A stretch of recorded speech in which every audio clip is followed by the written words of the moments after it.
This is 80s Revisited. I'm your producer, Jesse Sedgley. And now, your host, Trey Harris.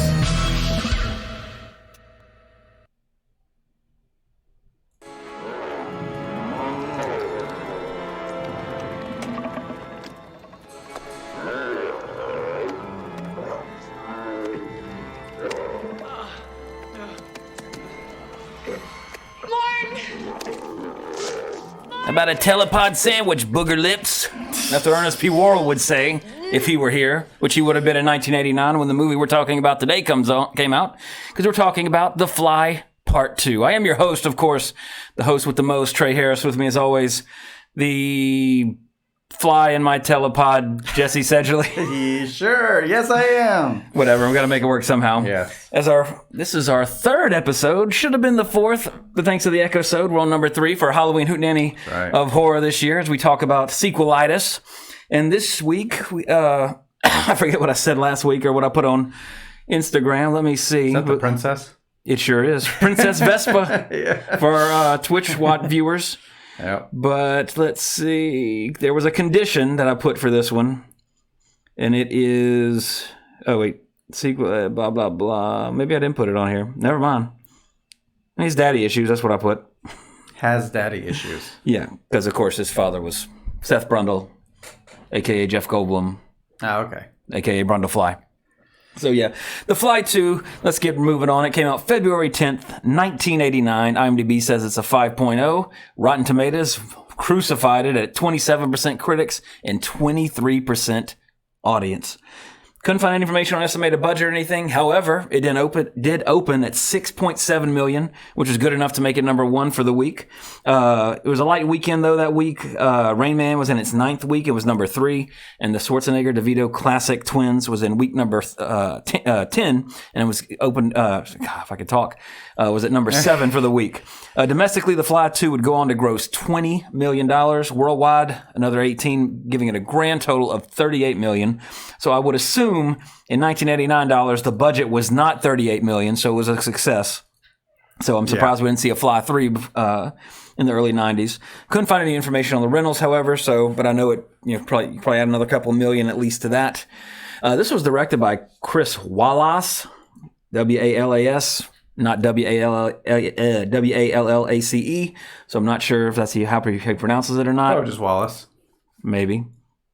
But I'll say Wallace. But he's mainly a special effects guy. He actually won an Oscar for the original Fly, well-deserved. And he also, directing-wise, didn't do much else. He did do one episode of Tales from the Crypt, however. Written by the great Mick Garris, Critters 2, Amazing Stories, and one of my wife's favorite Halloween movies, Hocus Pocus, which they're apparently making a sequel to on Disney Plus now. According to the internet. Also, it took 4 people to write this film, but really an all-star cast in terms of writers. You got Mick Garris, Jim and Ken Wheat, who also wrote, most notably for me, Ewoks: The Battle for Endor, Nightmare 4, Nightmare on Elm Street 4, that is, and the Chronicles of Riddick series, which, aside from the last one, simply titled Riddick, of course, Pitch Black, which that only leaves 2, Pitch Black and Chronicles of Riddick. I thought those 2 were absolutely fantastic. And I was so excited to see Riddick, and then I watched, I was like, nah, they fucked it up. They made it a little too fast and furious, I guess. But nevertheless, also, in rounding out this all-star team of writers, veteran of the podcast, Frank Darabont, Nightmare 3, The Blob, Shawshank, Green Mile, and The Mist. He wrote all those as well as directed the latter 3. He's a big Stephen King fan and adapter, so to speak. Yep. It's a great success, to be perfectly honest. And of course, helped bring The Walking Dead to TV as well. Cinematography for this was done by Robin Vigion. He also did Hellraiser 1 and 2, or as Word corrected it to Hellraiser Half, Nightbreed, and The Neverending Story 3, which I've never seen. One's enough for me, and I've unfortunately seen the second one twice. Yeah, I thought it was a TV series, not an actual, seriously, full-on third entry into the series, so I don't know. I don't give a shit. Yeah. And The Fly 2, starring the first Fly, the first McFly, Eric Stoltz as Martin Brundle. Watch or listen to our episode for Back to the Future Part 1 to hear about that, because I don't remember it either. But he was also in Mask, Pulp Fiction, like I mentioned, the OG Marty McFly, but most notably to me, he was the lead scientist in the classic Anaconda. The one who gets the weird bug in his throat or something somehow while he has a regulator in his mouth. But anyway, also starring the lovely Daphne Zuniga. I'm assuming that's how you pronounce it, as Beth. Of course, her claim to fame. The second you see her in this, you'll recognize her as Princess Vespa from Spaceballs. That's what I did. Exactly. Point proven. But also, she apparently did a lot of TV, especially some long stints in Melrose Place and One Tree Hill, which I've never seen. And she was actually suggested to the director, Wild Lass, by none other than the great Mel Brooks himself because of her performance in Spaceballs. And apparently she killed the audition. And she was pretty good in this, but I can't look at her without just seeing her screaming about a gigantic hair dryer.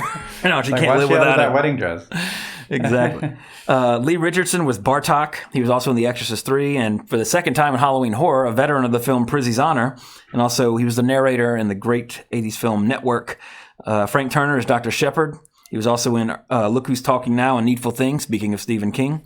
And also, the first not-so-good Ernest movie with Ernest Rides Again, the 5th entry in the series, and where the series really just started falling down a hill. Continuing with Ernest Goes to School, Slam Dunk Ernest, Ernest in the Army, Ernest Goes to Africa, and then that was it. Yep. Never got Ernest Goes to Crystal Lake. Never got Ernest Meets the Avengers. That could be a fan-made film. Absolutely could. Ernest Goes to Crystal Cena. Lake. I'm telling you, John Cena needs to be the new Ernest. He looks like Ernest, and he's so big. John Cena with that haircut that he has now, where he actually has hair. I swear, and he has that kind of like rubbery face. Oh, there you go. Point. The internet's already proven it for me. That is Ernest. Oh man, it works. I believe he could pull it off. Of course, they would try to turn it to, oh, this is his son or something. Even though like your dad was a great man. I don't believe it. He maybe was he has to accept. He doesn't wear the hat or the vest, and in the end, it's like after the montage from Commando, like something like that. And show John Cena. Wow. I mean, it's high time for an Earnest reboot. That's all I'm saying. John Cena fails in Hollywood, so he can come do our stupid little movie. Well, hey, as soon as I win the lottery, that's project number 2. The Ernest returns. Ernest Goes to Crystal Lake. Pretty much. Get Kane Hodder back as Jason. People will love it. See, and that's another one too with Mike Rowe. I thought the same thing because Mike Rowe would dress like Ernest. Yeah. On Dirty Jobs, you have the hat. Yeah, sometimes he'd have the vest. So he was a shoe-in at one point too. But I think obviously has proven the picture. Right. That a picture speaks 1,000 words. So I don't need to say anything else. Point proven. Anne-Marie Lee was Dr. Janeway, and all she ever did was miscellaneous TV. Although watching this film was like, she looks so familiar, but nope. I ain't seen her in jack shit aside from this. Gary Chalk was Scorby. Dude has over 400 IMDb credits. He was in the It TV series, tons and tons of TV cartoon voice work, everything from Street Sharks to Exo Squad. He was also the sheriff in Freddy vs. Jason. He's done a ton of stuff. Yeah. You have seen something that he's done. His page has taken a while to load. Yeah, that tells you, I mean, and 400, that's more than, I think, Harry Dean Stanton. Wow. So actually, 406 credits jump to Harry Dean Stanton, if you don't mind. He has a title coming out in 2026. Was that Persephone. Wait, is that John Malkovich movie that wasn't supposed to be released for like 30 years or something? Was that what it is? I don't know. No, it's not. Nope, this is just someone who really is taking their time. Who am I looking up? Look up Harry Dean Stanton. Rest in peace. I don't know. He has like a... Well, his load is fast. 203. So Gary Chalk doubled it. Now, for an actor, now I know Hitler has a lot because they have to credit him for archival footage. True. But in terms of just an actor, that's probably one of the highest I've ever seen. Actors that aren't Hitler? Yeah. He does pretty well. Yeah. And still he has worked consistently. Which, when I was reading that, like looking it up, I was like, hey, the guy, he looks familiar. Like I've seen him in something. Yeah. But I mean, he's tons and tons of voice work. I mean, if you watch any cartoons in the 80s or 90s, you've heard Gary Chalk's voice. And it's really funny because he actually spells his name like Garry, so it's Harry, but with a G. Right. As opposed to like, the normal spelling of Gary, so to speak, with one R. Like you don't spell Harry with Hary. Like Hari. Probably just easy to say Gary like Harry. Or maybe there was already a Gary Chalk and he wanted to Hollywood rules, you got to differentiate it a little bit. Yeah. Or SAG rules, I should say. And then rounding out the cast, the only returning cast member from the original Fly, John Getz as Stathis, reprising his role. He's also in Blood Simple and Curly Sue. Another character actor, him as well. Yeah. He's got a good number, 131 credits, so you've seen him and stuff. For sure. Now, of course, we're talking about sequelitis. Fly 2, sequel to The Fly, one of the best remakes ever made, bar none. One of the best practical effects, showcase films for practical effects in the history of film. Came out right around the time of The Thing as well. So iconic on multiple levels. The original Fly. I mean, probably arguably Cronenberg's best. Just an absolute geniusly made film.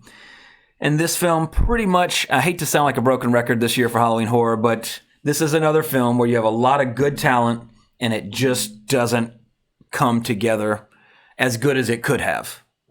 This film's a slow burn. Now, I will say this. The last act of this film makes up for it being slow, because that's when we get full-on Fly.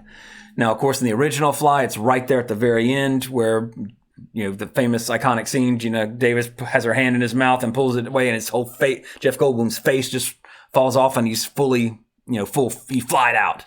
Right. In this one, we see when Martin flies out, it's for a good 20 minutes at the end of the movie. Everything's practical. There are some creepy ass scenes in this film.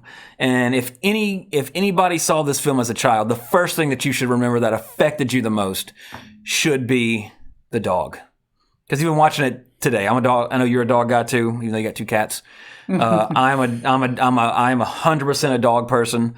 And as a kid, the thing that always stuck with me on this film was the whole issue with the dog.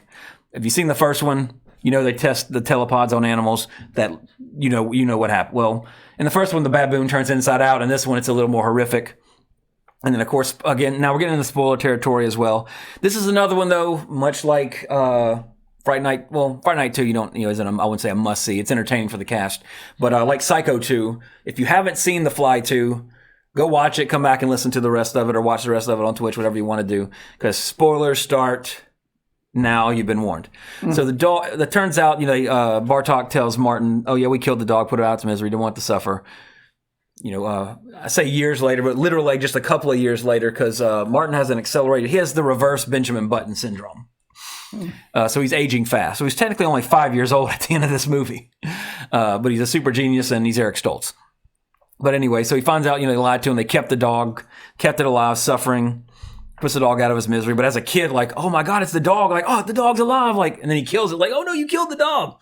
As a kid, couldn't wrap my head around the entire concept of mercy killing, basically putting it to sleep, so to speak, which I've had to do that twice. That is the worst thing, and that is the absolute worst thing I've ever had to do in my entire life, was make the decision. Yeah. I mean, I do it to people all the time. I don't give a shit. Yeah. Kevorkian Jr.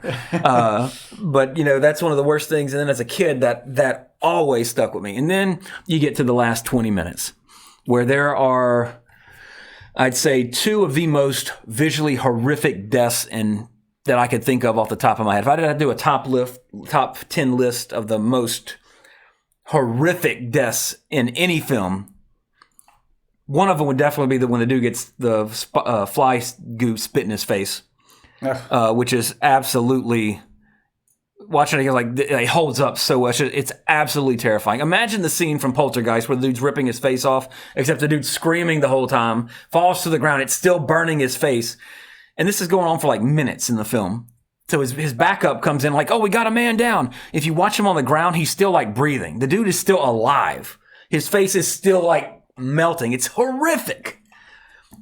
Only to be beaten a little bit later on by Bartok's ultimate demise, where he gets transposed with Martin, because then Martin figures out how to cure himself from the Fly DNA by replacing good DNA with Fly DNA, or basically teleporting with somebody else and just transferring the Fly DNA to the other person. And this is the scene right here that we're watching. So if you don't like gore, you need to turn away, because here it comes.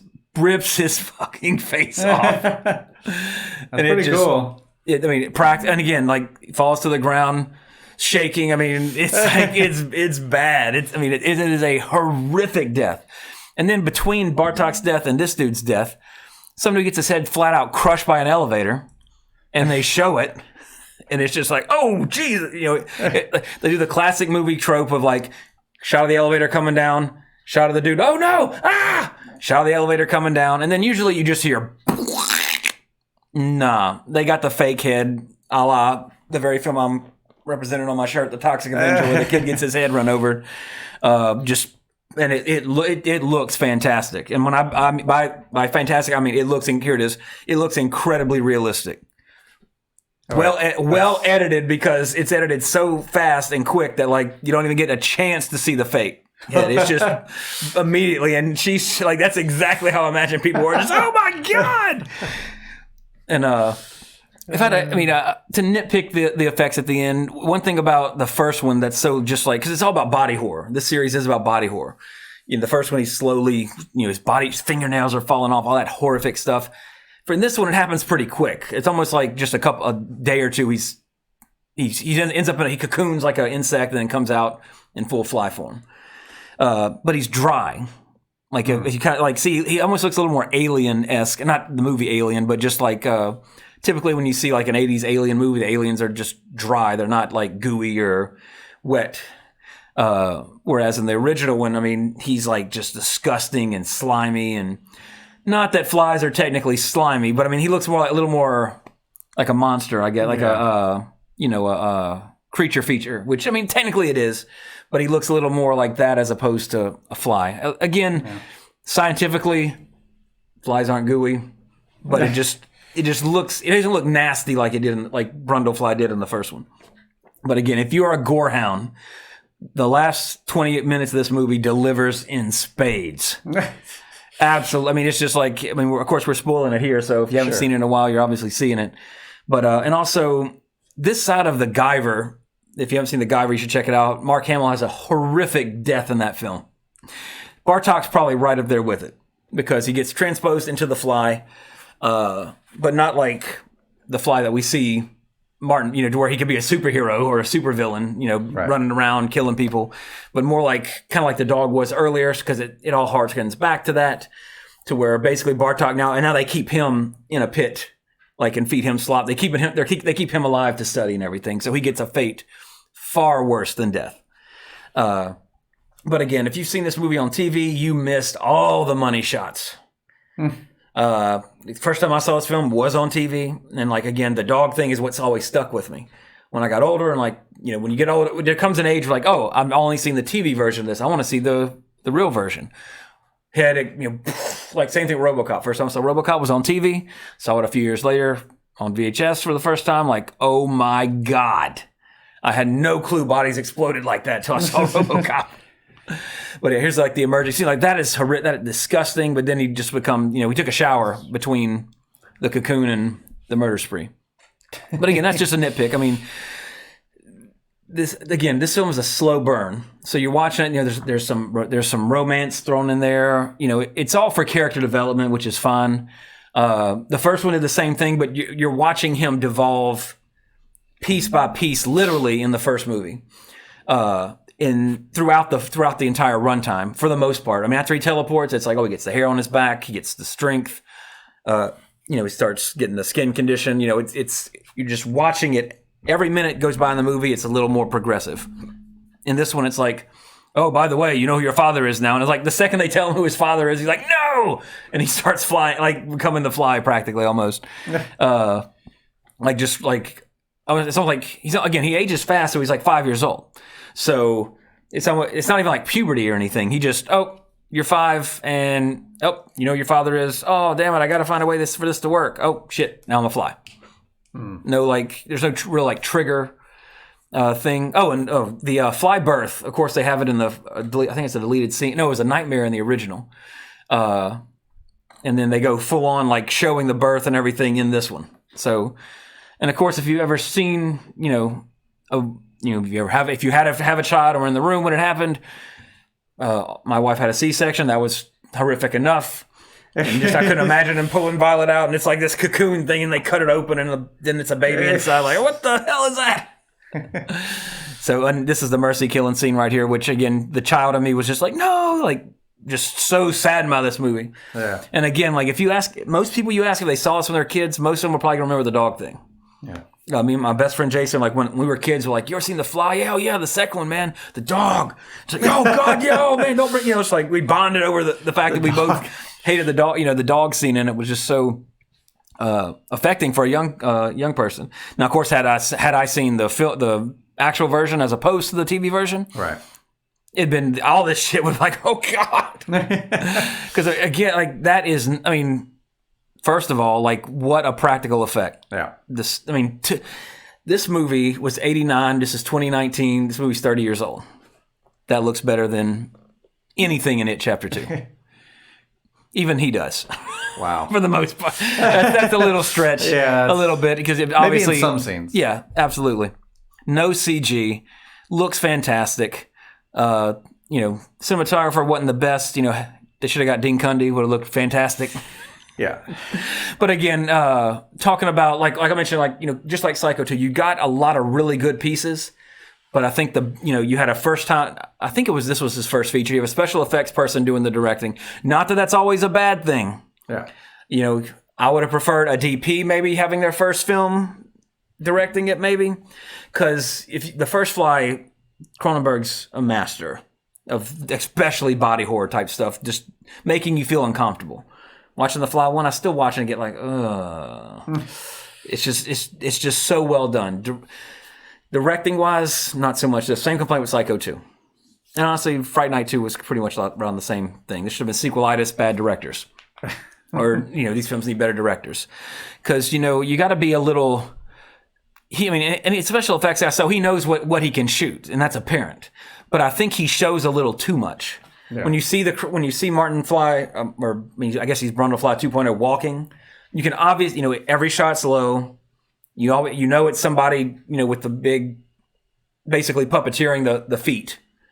So it looks a little Muppety sometimes.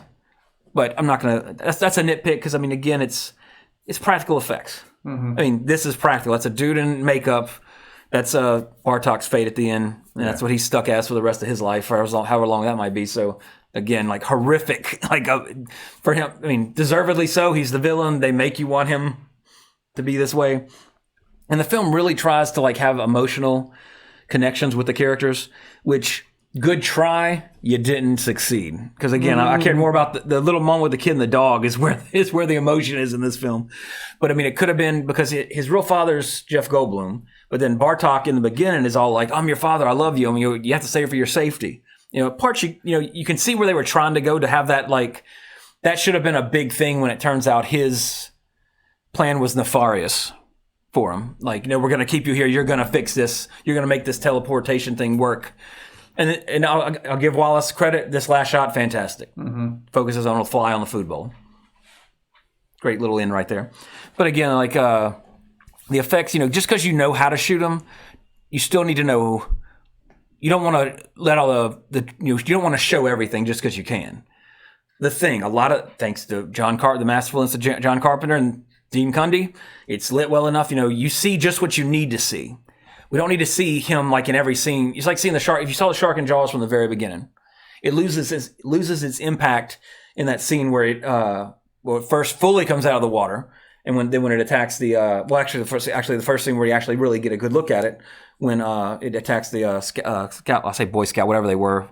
They don't really say, but basically the dude in the red rowboat. Right. Like, hey, what you doing over there? Makes his leg bit off. Outdoorsman. Well, they were I think they were scouts because they said there's boy. Yeah, it's Boy Scout. Yeah, he's a Boy Scout leader, troop leader, I guess you'd call him. But you don't, and Spielberg had to do that because he couldn't show the shark because it wasn't working.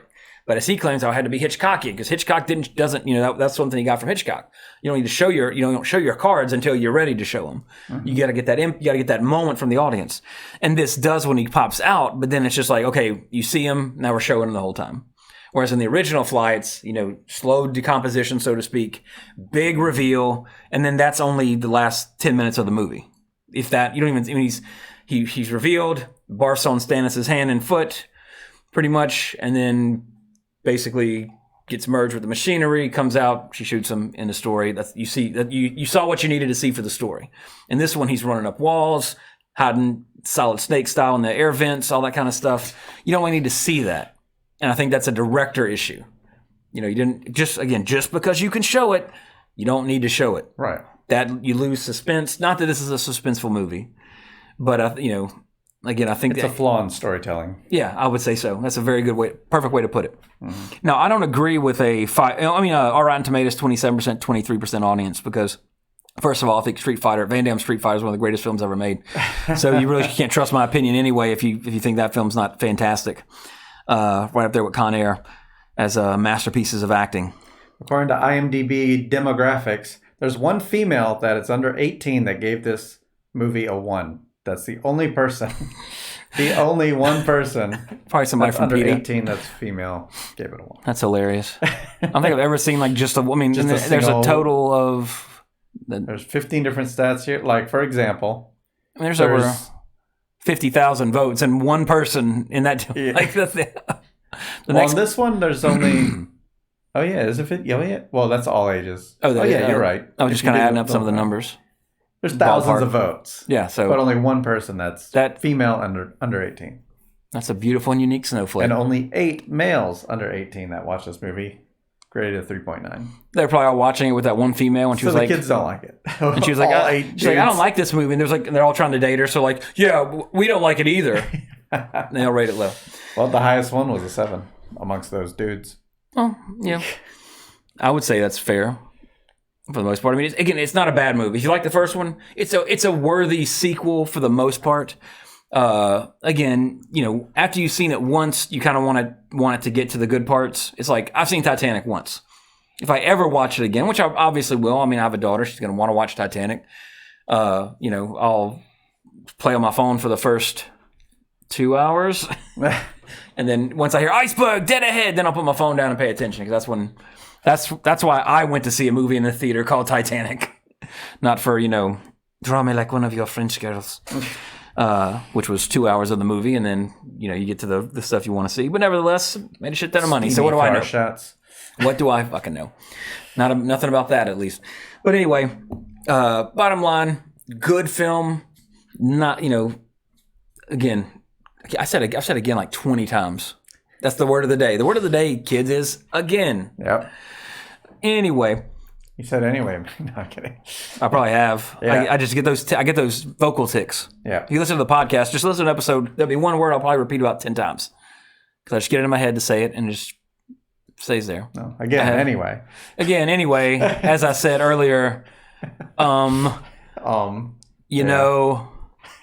those kind of things. Yes, count them vis-a-vis, up. Let us know. Like the architect from The Matrix is saying common repeated words. But as I was saying, let me pull up Thesaurus app. To continue. Moving forward, this has been the Thesaurus Minute on 80s Revisited. But a great, good film. Again, see, now I'm thinking about it. So every time I'm about to say it, it's making me like freak out. Like, don't say again. Or yet again. Do not say again. No, just know, listeners, that you're going to get some agains here. I'm going to do my best to not say the A word. That's fine. As I was saying, it's not much like Psycho 2 and Fright Night 2, sequelitis is technically a real thing. Like in the film industry, there's not many films out there. Well, let me rephrase that. It's not the norm for sequels to be better than the original. Historically, let's say it that way. Jaws. Don't even try to tell me one of the sequels is better. Now, of course, you get series like Terminator, Indiana Jones, which is arguable. Star Wars, Aliens. Absolutely. Well, see, that's very, that's another, nobody's debating 3 or 4 or 5 or 6 now. Everybody's debating 1 or 2, so there's a lot of good debates out there. I'd say Mad Max Fury Road blows away any of the old Mad Maxes. And I love the Road Warrior, but Fury Road just best action movie that came out since T2, in my opinion. And of course, the horror franchises, Friday the 13th, aside from Halloween, but still, there's some people that think Halloween 2 is way better than Halloween. Yeah. But as a whole, historically, the sequel's never as good as the original. That's mostly true. Mm-hmm. Until you get to those series that actually have, James Cameron made Terminator 1. He knew what to do. He knew where he had to go with Terminator 2 to make a good sequel, as opposed to what they did with Terminator 3, 4, Genesis. Do I even need to mention it? But actually, looking at all these, it's like, you know what? There are actually a lot of really good sequels that are really better. I'm just scrolling through a list of sequels. Yeah, so. Yep. Yeah, there's a couple here. There's a lot. Yeah. There really is a lot. Terminator 2 is always at the top of the list. Yeah, it absolutely should be. Yeah. But if somebody says they like Terminator 1 better, I'm not going to argue with them. Because that's a valid answer. Same thing with Alien or Aliens. It depends. Do you like a horror movie or do you like an action movie? One of those is not like the other. Star Trek, I can easily see that one because part 1 is so boring to me. Now, do I like 2 the best? No, I'm more of a Next Generation guy. But let's see, good sequels that are still the Raid 2, yeah.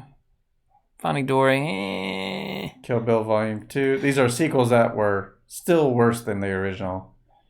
Scream 2, definitely. But Scream, the other ones are, I don't care about the Bourne. Blade Runner 2049. You can't compare that one to the original because much like just sequel, even if a sequel to Jaws was good, it's never going to be as good as the original. Period. That's an iconic film. Blade Runner is an iconic film. That is probably one of the most. If you had to make a list of the most iconic films in Hollywood history that have influenced more films than any other, Blade Runner would probably be at the top of the list, if not number 2 or 3. But off the top of my head, it's probably influenced more films and more pop culture, more video games, and more anything else than anything I can think of. Now, I don't know how many shark movies there are in total to compare them, because there's a shit ton. Now, I put a picture of The Fly when they're talking about The Fly, too. Well, these are worst movie sequels of all time. But see, that's a picture from the next Karate Kid. That's a picture from... they used that's the a screenshot from the original Fly. Well, who knows why. Dumbasses. I hate when I see that shit. No, bullshit. Chronicles of Riddick, no. That's an Aliens discussion there, because Pitch Black is a horror movie. Sci-fi horror. Chronicles of Riddick is a badass action movie. So you're getting 2 different things. Grease 2, absolutely. Caddyshack 2, absolutely. God, yes. Blues Brothers 2000. Let us not speak of that film. Jaws 3D. Yep. No, that was the 3rd. But it's still better than 4. So, that got worse. And honestly, we're kind of in a golden age of sequels right now, because you look at the Marvel Cinematic Universe. Right. I would say Guardians of the Galaxy 2 is better than the first one. I liked Ant-Man. I like Ant-Man and Wasp better than Ant-Man. Ant-Man's underrated. Avengers, obviously, Endgame is better than Age of Ultron. I was going to say Age of Apocalypse. I wish. Maybe in 10 years when they bring the X-Men in the MCU. Merge them together. Yep. And just a lot of the now I think we're in an age where we're getting respectful sequels, much like they did when we had the first Rocky sequel with Rocky Balboa. It was a sequel, but it was respectful of the original. Creed 1 and 2 were both respectful. They weren't just, of course, every that's the thing people need to realize. Every movie that Hollywood makes or produces or that comes out has one intent. Not to we want to make a sequel to this fan favorite movie because these kids just love it. Everything is made to make money. If it's not going to make money, they are not going to make it. We're getting we're getting 2 Halloween sequels to the 2018 Halloween because it is the most profitable slasher of all time. Yeah. That is why. There is no other reason. Jason Blum didn't go, you know what? We need another one. That one was so good. I don't care if it makes nothing. We're getting another one. That's why we got It Chapter 2. Mm-hmm. They would not have made It Chapter 2 if It Chapter 1 bombed at the box office. Speaking of respectful sequels, I haven't seen it yet, but Zombieland 2, 10 years later, they're finally making a sequel. Yeah. But from what I've seen, it's the cast is returning, and I'm not sure it's the same director and all that stuff, but it's based on the trailer. I haven't seen it yet because I have a child, and it is the same director. And so, obviously, I would assume, they're taking the story where it needs to go. Will it be as good as the first one? I don't know. I haven't seen it. But again, modern sequels, I think a lot of people learn from the mistakes, or at least they know some of the common pitfalls of what not to do. Apparently, that's still not true for shark movies because we have 47 Meters Deeper, or whatever the fuck that stupid thing's called that made a sequel to it, because it still looks fucking dumb. Because no CG shark is scary. Bottom line, nobody learned from Jaws 3 or 4. Uncaged. So stupid. 47 meters down, uncaged. 5.1. 5.1. That's not very good. Zombieland had a 7.3. So, which is pretty good. Well, 5 on IMDb is not bad necessarily. Right. The Fly 2 has a 5. Yeah, but I mean, I don't know. If I had to watch either one or the other right now, I'd watch 47 Meters Uncaged because I haven't seen it. No. Will I watch it? Eventually. The kids under 18 do not like that movie. So who's paying for these? Who's spending the money to pay for these sequels? Apparently 30 to 44. My age group? Your age group? Fucking idiots. Oh, wow. You're Females smarter than over this. 45 gave it a 6.4. No, I don't know any. Well, I know my mother and my mother-in-law and some other. I'm a few people in that age group. There's 10/10s on there. Those people are fucking stupid. Hey. I'm sorry. No, there is no way. Yeah. To say a movie is a 10. Have you seen it though? No. I promise you. Yeah. I will eat this hat if that movie is 10 worthy to me.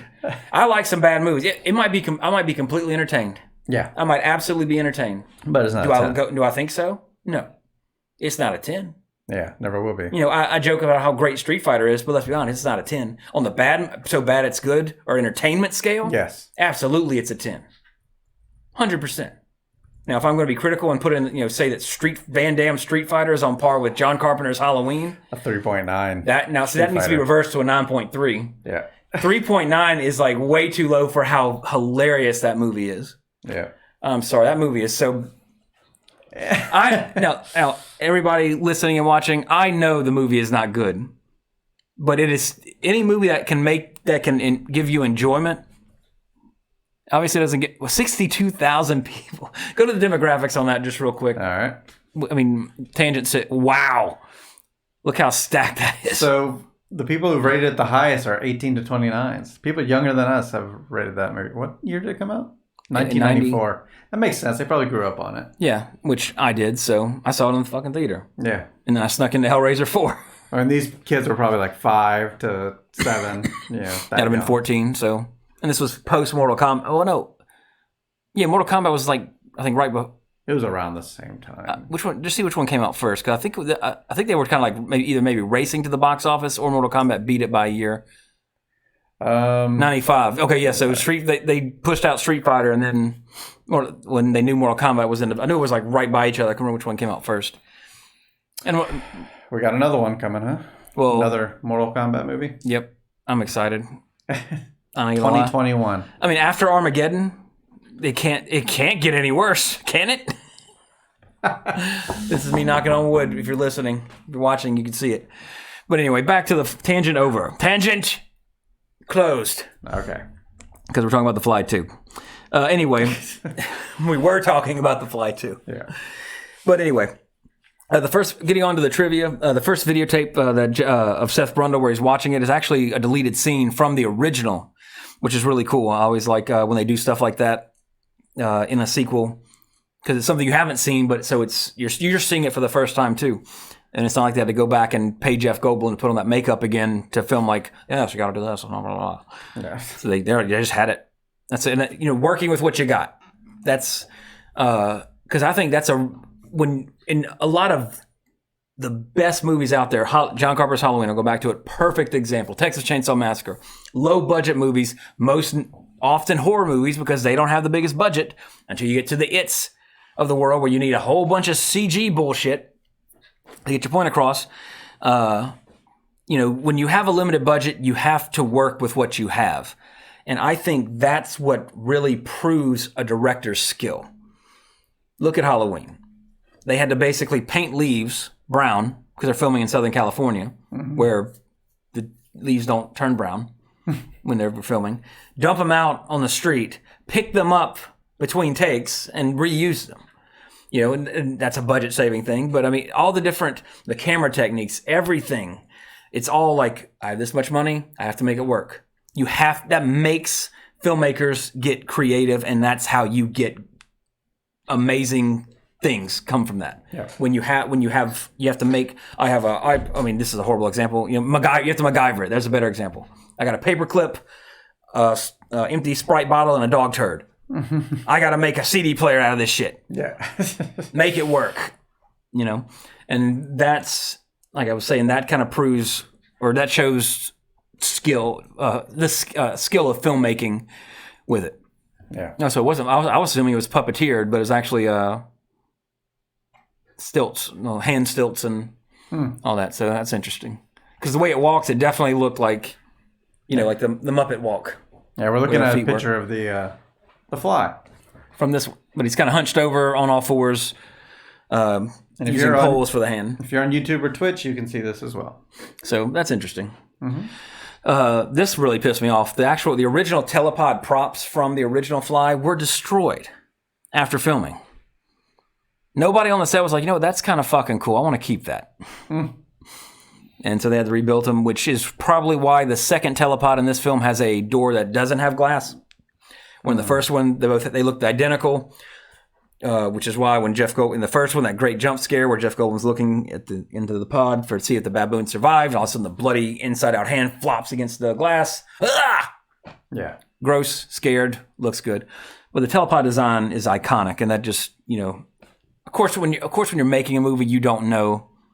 But I mean, if I was working on this movie, and obviously the budget that I'm responsible for paid for this shit, I'm going to put that in my garage at least. Much like the director from, I forget his name, Tom McLaughlin did with Friday the 13th, Part 6. Kept a lot of the props and puts them out for Halloween. Listen to our Friday the 13th, Part 6 episode for that. In some states, theaters playing the film actually had a nurse on hand for the audience's reaction to its content. Which, again, nurses had nothing to really do until the end. Unless PETA people really got offended by the dog scene. But, that's more of an emotional thing because, they show the kid bonding with the dog as we're seeing now visually if you're watching it. And then that whole story, that's the emotional storyline of it. And it's just like, poor puppy. It's like, he just wants to be. And the saddest, oh my God, it gets me every time when he goes into the pit to where he sees that the dog's been alive. And then when the dog sees him because he was nice to the dog as a kid. The mutated dog's tail starts wagging. I'm sorry. That for that scene at least, Wallace knew like, okay, that's gonna get him. That's like, that's thinking through every aspect of the scene because that's what dogs do. If there's a dog that you see or you're familiar with, and you haven't seen him well, of course they're like, they'll bark at you and like, Dog, they'll have that moment of recognition that the growl goes away and the tail starts wagging. Yeah. Great little moment in here. And it ties that, it makes that emotional thing. Anybody that's a dog person, just like, punch right in the gut. So if you're a dog person, you haven't seen it, you might want to skip it maybe. Now, originally. Me instead. Yeah. Or Old Yeller. Or what's another movie where the dog dies? Cujo. Cujo, yes. Beethoven's Seventh, or I don't know. Dog's Journey. Dog's Way Home. Dog Day Afternoon. Which has nothing to do with dogs. Dog Soldiers, which is Halloween appropriate since it's about werewolves. Movies where dogs die at the end. That's a whole that could have been a month here with Old Yeller. No, Old Yeller was in the 60s, so. Dogma. What was the Reservoir Dogs. Reservoir Dogs, yeah. My favorite dog movie, Reservoir Dogs. Beethoven. What's another?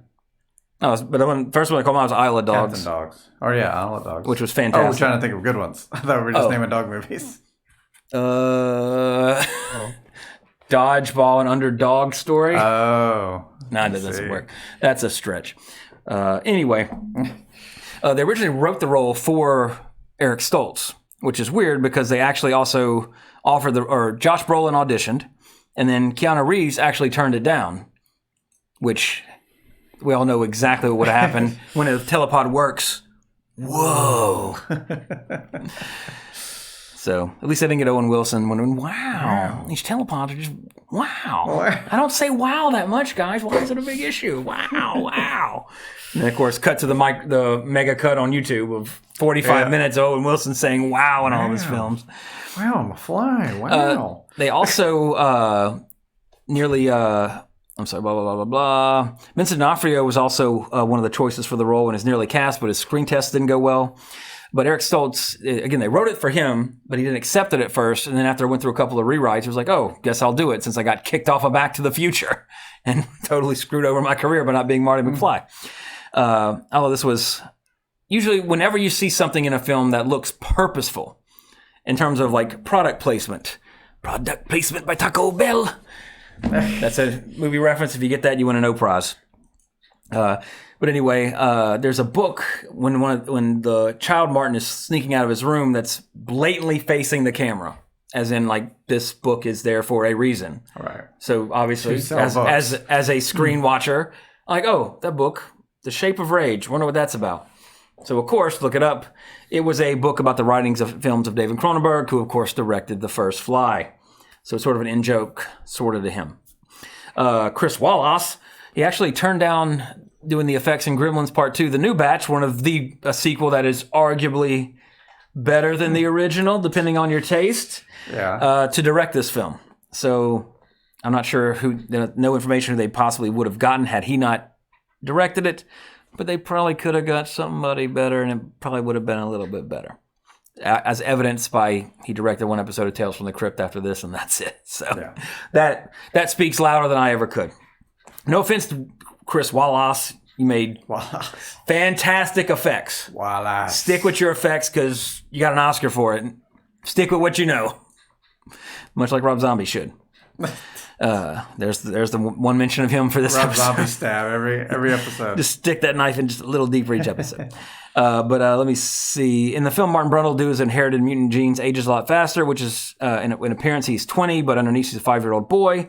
And that is a real condition. It's a genetic disorder called Werner syndrome, which is unusual accelerated aging, which is also called progeria. Or also, I'm sure I didn't pronounce that right, but, I just call it reverse Benjamin Button syndrome. All right. Because that's total bullshit. We met in the middle. That movie was so stupid, by the way. We met in the middle? No, Benjamin Button. Oh, okay. Because since she's an old lady and he's a baby. Right. So. She was into it.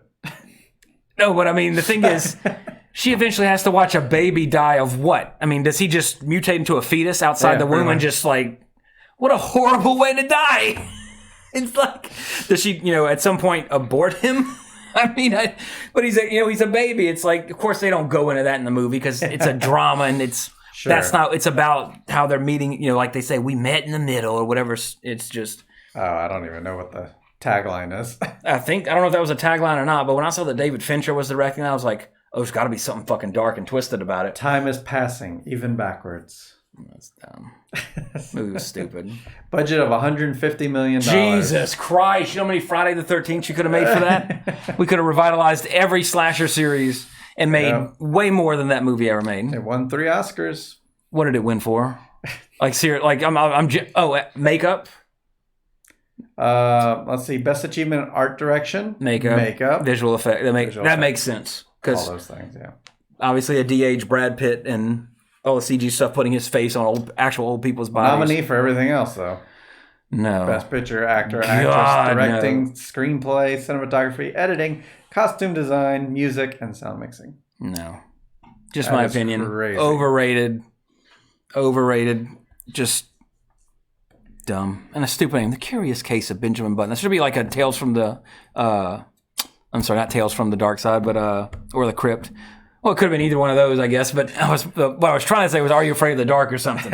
The Tale of the Curious Case of Benjamin Button. No, not for me. Not for me, dog.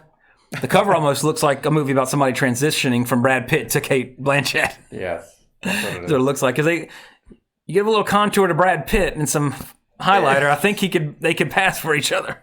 Because if you took the two halves and did that asymmetrical thing, the reverse of the poster. They got similar nose, similar mouth. Brad Pitt's got that chiseled jaw. She's got a nice little jaw. Have we ever seen them in the same place at the same time, aside from this film? And he was de-aging. The same person. Maybe it's a movie about. I saw Brad Pitt playing an elf in Lord of the Rings. I always thought. Wait, that wasn't Brad Pitt. Cate Blanchett was great in Seven. Yeah. In An Interview with a Vampire. Really put off that role. Anyway, where was let's see 20th Century Fox decision to make Anton Bartok the film's antagonist was actually influenced by Alien and Aliens, in which the evil Weyland-Yutani company is the real villain, and Bartok and his company, Bartok Industries, good name, supplied Seth Brundle with the parts which Brundle used to construct the telepods. So that's the only reason they kind of made him like the big bad, so to speak, which I'm not going to say cleverly tried to hide in the film. There was actually a scene taken out of the film which reveals why Bartok and his scientists couldn't get the telepods to work, because my wife Autumn hadn't seen this ever, and she's watching her first thing was like, it worked in the first one, why is it not working now? But there was a deleted scene, which they should have left in, which basically shows them, because Stathis takes the disc that Brundle had, the trick that he had, like the last thing that he did where he had it backed up on. So they had the pods but no key, for lack of a better way to explain it. Which again, that's not a scene that you should have taken out of the movie, because it explains exactly why they can't get it to work. Mm-hmm. Actually, I misspoke earlier. The original choice to direct was actually none other than Sam Raimi, which would have been a much different film. Sure. And it didn't work out because when they got into talks with it, him and his brother Ted were working on the treatment for it, and the studio thought it got a little too wacky. But how great would it have been to have Sam Raimi do The Fly 2 with Bruce Campbell as the son of Jeff Goldblum? That would have been amazing. Absolutely amazing. That's on, a different Earth. This is Earth 672. That's on Earth 847. Probably wouldn't have gotten Darkman or Army of Darkness at that time. That's true. You'd have been doing The Fly too. Well, it would have came out, and then maybe that could have affected his career. Oh, that's somehow. True. Well, it made money, so true. But I mean, if I had to pick, I would much rather have Army of Darkness alone. Right. Darkman's just a bonus, and Darkman's awesome. Yeah. Why is he not in the Marvel Cinematic? Marvel needs to have the right. I mean, Disney probably has the rights to Darkman. I'd throw him in there, and that like a Disney Plus series where he interacts with Moon Knight. Pictures. Yeah, Darkman 2. Wow. Oh, there's like 4 of them. Well, actually, I think maybe 3. I've only seen the first 2. Okay, yeah. Because in part 2, it's obviously not Liam Neeson. It's Arnold Vosloo from Hard Target. But most common folk who are not Van Damme fans would know him as the Mummy. Gotcha. From the Brendan Fraser films. But he was Pick in Hard Target. A great foil to Chance Boudreau. And as obviously the film was originally given an X rating, however, mainly because of the elevator head crush, which to me is tame, honestly, compared to the face melt, which is, again, the dude's on the ground still breathing for like 5 minutes as people are talking, wondering where Martin went. And the dude just sitting there breathing with his face still melting. Horrible. It's that extent, it's not just like, oh, he's dead. No, the dude is still alive on the ground. It's terrible. However, director Chris Wallace appealed the decision, and they gave him a pass and gave it an R, which blows my mind because Friday the 13th around this time were heavily censored. When I say heavily, we're talking just a couple of seconds of body parts or multiple beatings of a person in a sleeping bag against a tree. This is a head being crushed, and if you watched the podcast, you saw, and if you've seen the movie recently, you've seen in high def, most likely if you watched it these days, just how well edited and how good that scene looks in terms of just whoa! Did not expect to actually see the head get crushed and gush blood out of the eyeballs. So yeah, they have the parents' guide on IMDb that says, once you click on the rating, how many counts. Severe violence and gore, lots of counts of it. Yep. Mild alcohol, drugs, mild profanity. Only 3 uses of the word fuck. And that could be a PG-13 these days. 1 use of the word bastard. But then everything else is frightening, intense scenes and severe. That's funny. See, the appearance of the creature in the final scene is extremely grotesque and disturbing. Well, I guess the final scene, I guess you could say that, but like when he's actually the fly, it could be something out of the Dark Crystal or it's Labyrinth. Also like a parent's guide, so it's like they want to. Well, some parents are stupid. True. just kidding, stupid parents. Wink, wink. But even though we assumed this film was a success, The Fly 3 was never made. However, there was a comic book sequel called The Fly Outbreak, which I tried to find through certain means but could not find it just yet. in time to read it because I would be interested in reading it for sure, which was not published, however, until 2015. It takes place years after The Fly 2, and it follows Martin Brundle as he attempts to actually cure Bartok of his mutant condition. So I find it odd. I guess he thought he suffered enough, so he then tries to reverse it somehow. Wow. So I think it's like a 5-issue series, but if I ever get a chance to read it, I'll report back. But definitely, I mean, I think they could have done a third one somehow. It makes sense in this world that there is this technology that obviously can work. And, you know, it doesn't have to be about a mutant fly. I mean, I don't know. I really don't know where you could go with it, I guess. But, I mean, the right story could be great. You know, maybe they're mass producing it or something, and, I don't know, something goes wrong. But you can't keep having, flies getting into the telepods with everybody. So I guess you really can't do a third one. Happening. I mean, it'd have to be something really tied into the prequel, the first one's much like the comic book apparently is. Body count for this one, Jesse, care to take a guess since you've never seen it? Even though I didn't ask you that like I normally do again. That's true. Let's go 4. You would have, Price is Right rules, you would have won. Maybe even both showcases. I just keep saying 1, I'll be all 5. Right. Hey, that's pretty good. Body count is 5 and 1 mercy killing of a poor little puppy. Oh, so I got, then it was 6. It depends on if you count the dog or not, but I mean, Martin kills 5 people at the end of this film. Right. All the death is at the end of the film aside from the dog. Okay. That's why, like, the last 20 minutes, there's like a kill every 5 minutes.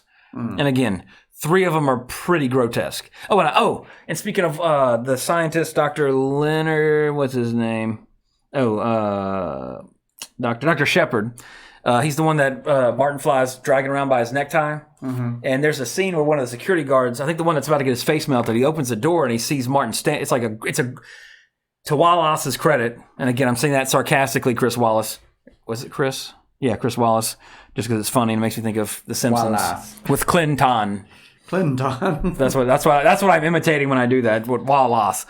But anyway, there's a great, creepy ass scene where he opens a door and he sees Martin staring at him while holding Shepard. Mm-hmm. And it's like, from the camera's point of view, you're looking through the door, so it's only like that much. But it's well shot, well choreographed, I should say. So when he opens it, it's perfect. And Martin just looks like right at the door, which, he's looking at the camera. And then he just throws Shepard at the door. Mm. And I mean, he's obviously on wires, but it's that awkward. It looks so awkward and creepy that it has a fantastic effect. So when the body hits the door, it slams the door shut. Mm.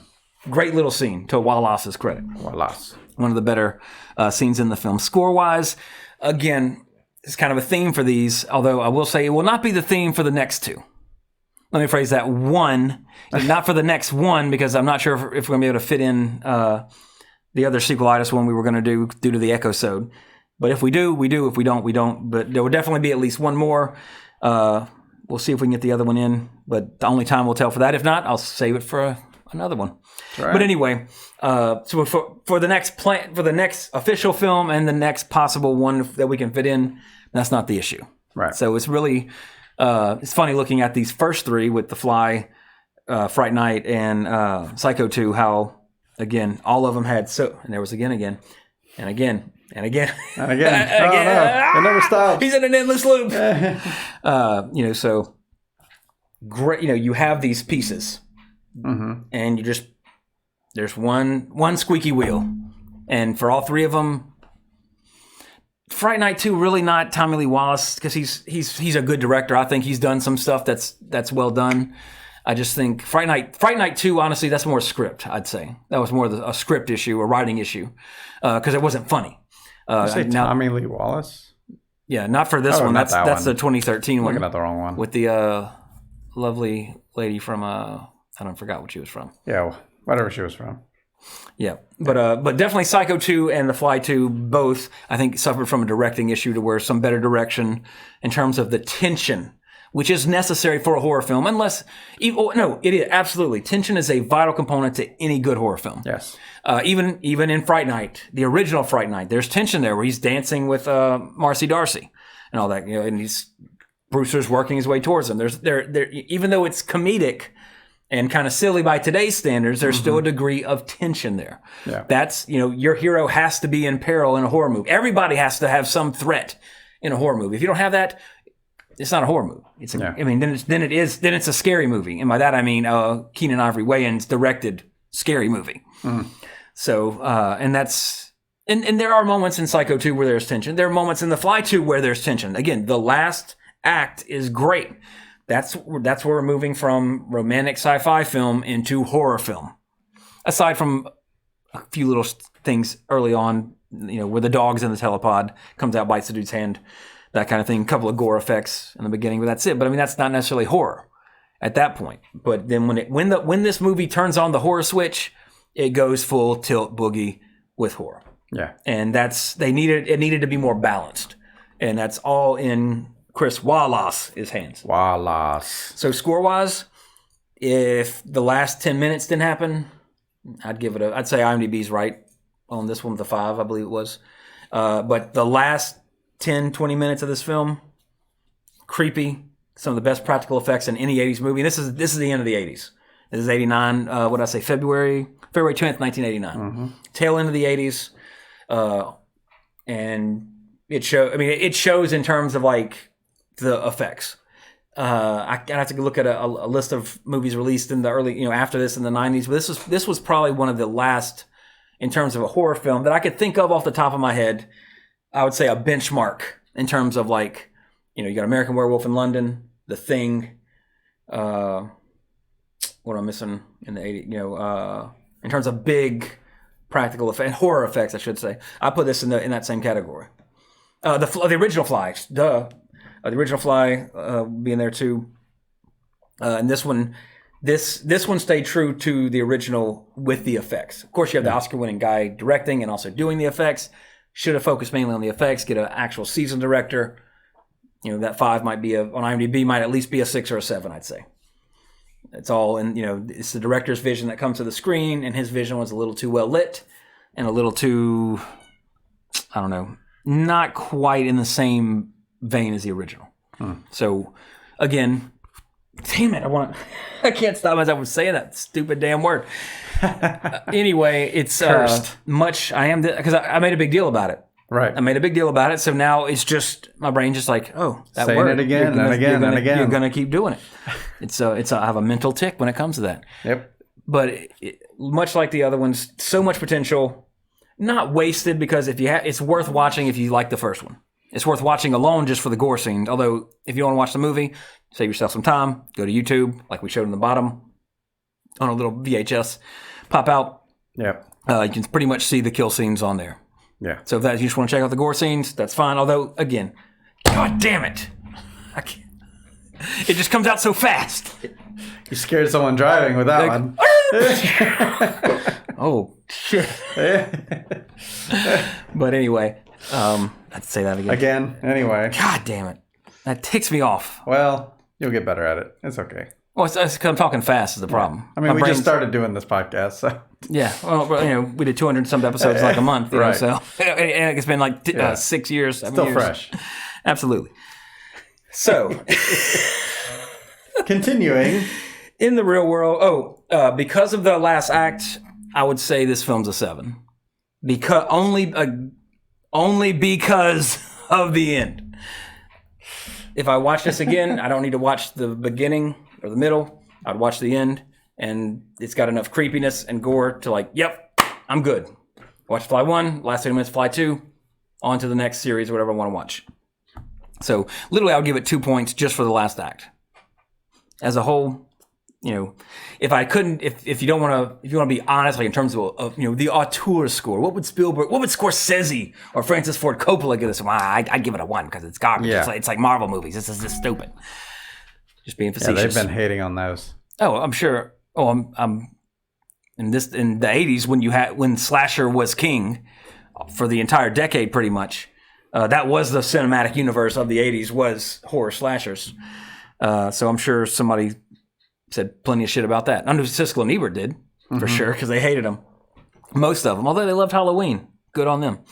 But in the real world, this movie again premiered on February 10th, 1989. Ron Brown is elected chairman of the DNC, becoming the first African-American to lead a major United States political party.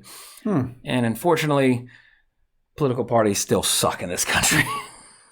So he died in Croatia. 1996. Was it a... See why? That's obviously that's a strange place to die. I mean, was it a terrorist type attack or something? Or oh, here we go. 54 died on a plane. Oh, plane crash. Yeah. Now I remember that now. Now that I think about it, I remember hearing about that. When I think my brain decides to work. 1996 Croatia USAF plane crash. CT-43. Yep.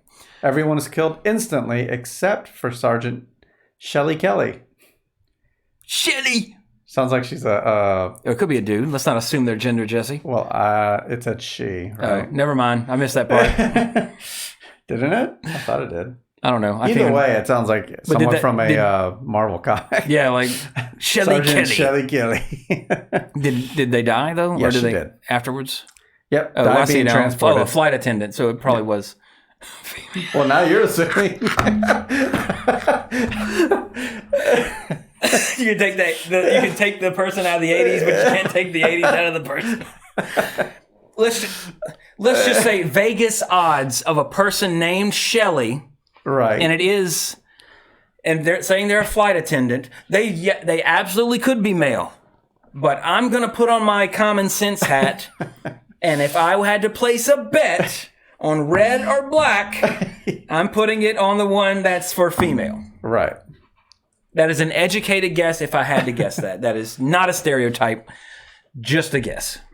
But I'm pretty sure I'm right. And we're going to try to find out right now. Yeah. Because nothing is describing the gender of this person that we're talking about. Because they're like, we're not even sure. Well, in a plane crash, you can't tell. It's like Ben Tramer in Halloween 2. He's burned to bits. So they had to do dental records. Yeah, they're not saying anything about Michael Myers was 21. Shelley Kelly. All these other people. We'll figure it out one day. And I'll be ridiculed or justified. Anyway, Back to the Future this week. Haven't seen too much, although I did watch the new Scary Story, let me rephrase that, the adaptation of Scary Stories to Tell in the Dark. I was so excited when this film was announced. Del Toro was producing, unfortunately not directing, and it sucks. So there's your review for that. I read the stories as a kid, loved them. Visually, their practical effects in this film, they look good. But it's still very, I was hoping it'd be a little like a hard PG-13, if that makes sense, like something actually scary, much like, certain scenes that we had in films as a kid that scared you.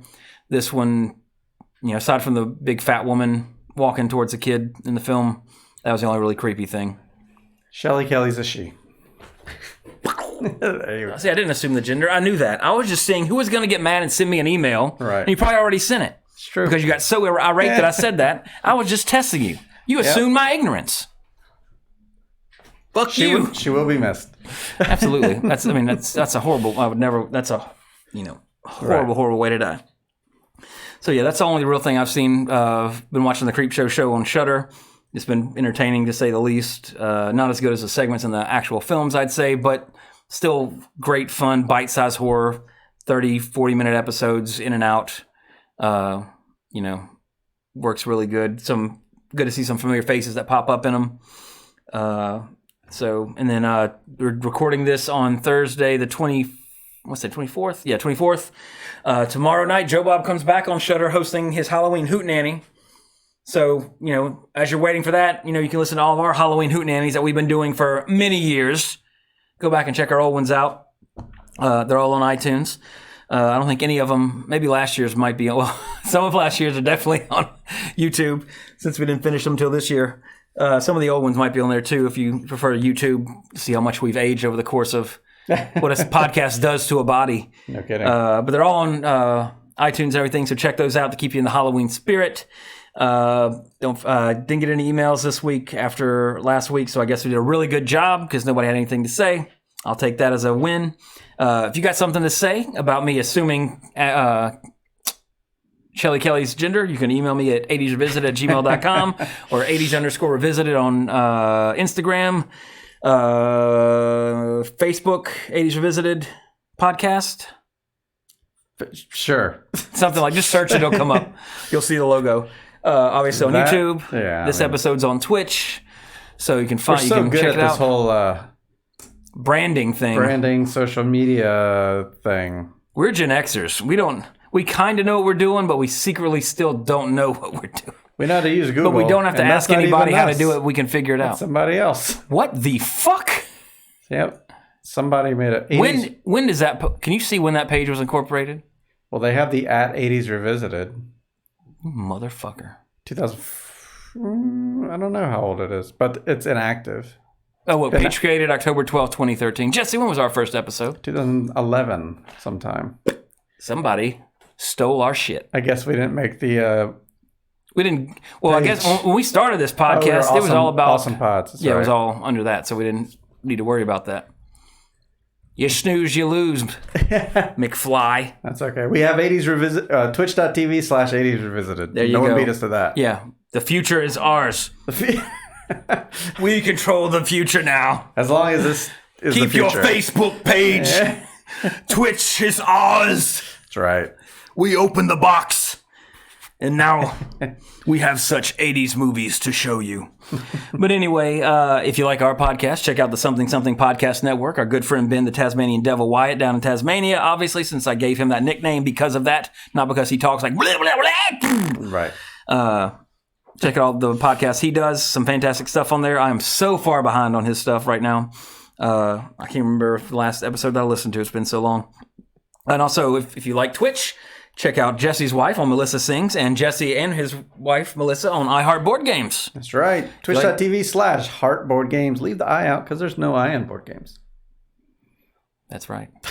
But there is one in Showtime. Yeah, that's true. I don't know. And Twitch, which is where you can find them. And also, all the iHeart stuff is on, iHeart Board Game stuff is on YouTube as well.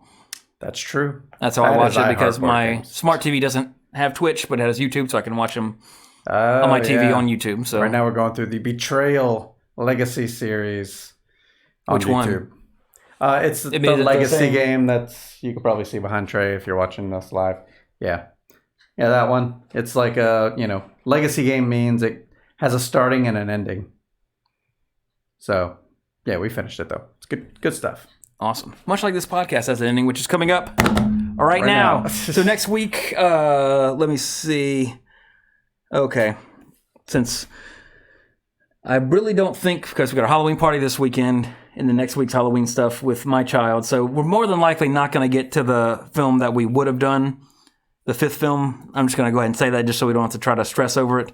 So if miracles happen, maybe. We'll see. But if not, we'll see you on Halloween for a film involving Cygenosophobia. Cygenosophobia. And this is the last film that we're doing. It's going to be live on Halloween, as in you'll be able to watch it on Halloween, I should say. So if you listen to any of the other episodes so far, you should know pretty much what it is. It doesn't take a rocket scientist or a genius or an electrician at a power plant. There's another hint to figure it out. One of the best characters in the film, by the way, which we'll get to next time, most likely on 80s Revisited. Happy Halloween, everybody. We'll see you next week. Until then, I remain Trey Harris. Jesse Sedgley. Cowabunga!